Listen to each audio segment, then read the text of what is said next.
Crop Talk on Market Journal is supported by Nebraska's soybean farmers and their checkoff.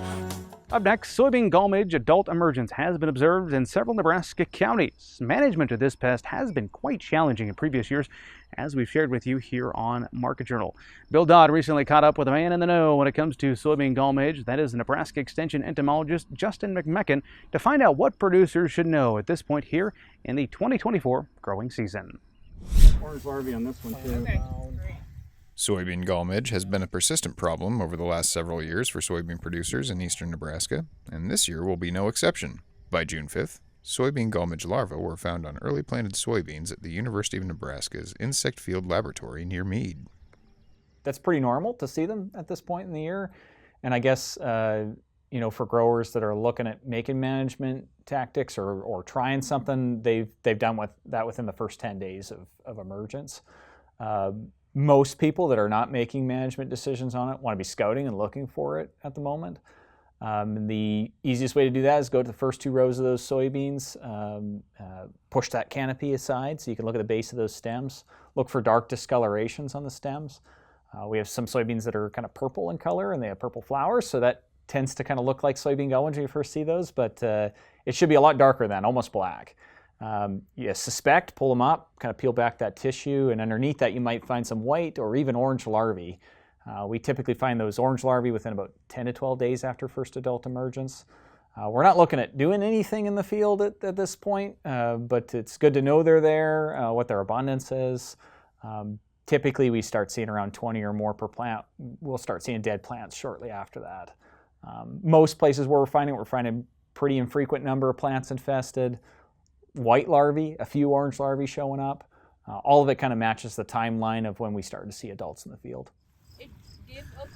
Soybean gall midge is still considered a new species. As such, researchers and producers are still learning more about this invasive species as each growing season passes. But with very limited knowledge on it, it's challenging. So the more education we can provide people on how to scout for it, how to look for it, the more useful it is to their operation.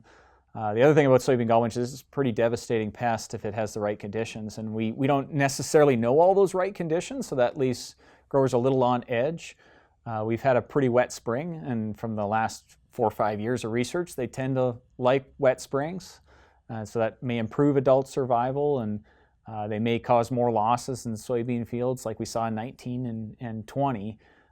Those losses can be 18 to 31% on an entire field and take out almost 100% of the field for the first 200 feet. And so whatever we can do to provide information, we conduct about 20 to 26 research projects a year in the field. Some of those are biology and ecology at request of farmers to know more about how this insect works and functions. A lot of those are chemical, cultural, biological with the University of Minnesota, trying to identify tactics where growers don't have to drastically change their operation to manage this. We have some tactics, but they're, I would say, difficult to adopt and go against kind of where we've gone with our production system in the last 2 or 3 decades. With a new species that can be as destructive as soybean gall midge, it's paramount for institutions like the University of Nebraska to use the resources available to them to learn as much as they can about this invasive pest. That's why UNL has partnered with several other universities to create the Soybean Gall Midge Alert System. We're tracking with some emergence cages. They're western corn rootworm emergence cages, so another well-known $2 billion plus pest in the Midwest.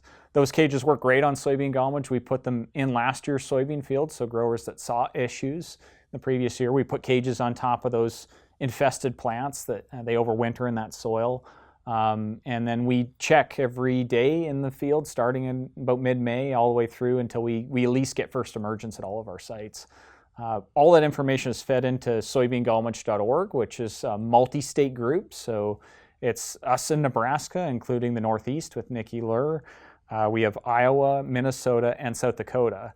That trapping network allows for a kind of early designation that, in fact, it is emerging and where it's emerging. And growers can sign up so they can actually get a phone call, text message, and email when it first emerges. A lot of that group it's informational. They just want to know it's there. They can place risk on the planting dates they put out. So some of them got in really early this year ahead of all those rains that we got. They're at a little higher risk for early and higher infestations of soybean gall midge, so they may want to watch a little closer. And those that are later may be hopeful that their plants don't get to a susceptible stage before we stop seeing emergence as part of that same network. So it adds a lot to the understanding of risk that they might expect to see from those fields and the continued follow-up on those fields. With several years of observation, it seems that this pest is doing its best to keep its footing in places where it's already been observed. And it's slowly expanding into new territories as well.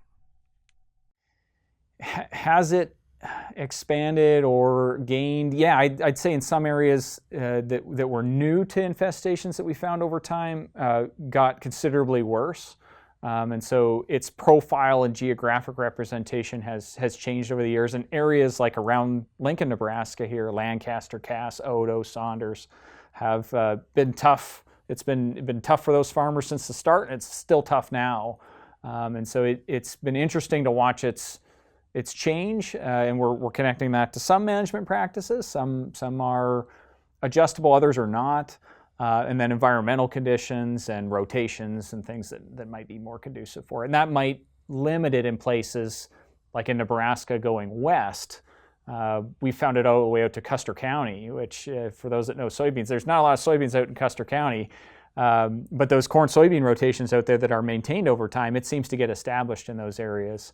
South central Nebraska, we've never seen a lot down in that area, but it's more corn-soybean rotation, so it's a little bit harder on that insect to get established. We're positive for the gall. While it's too late in the season to apply any mitigation strategies for soybean gall midge, it's very important to remain vigilant of the pest and continue to plan accordingly for future harvest, planting, and growing seasons.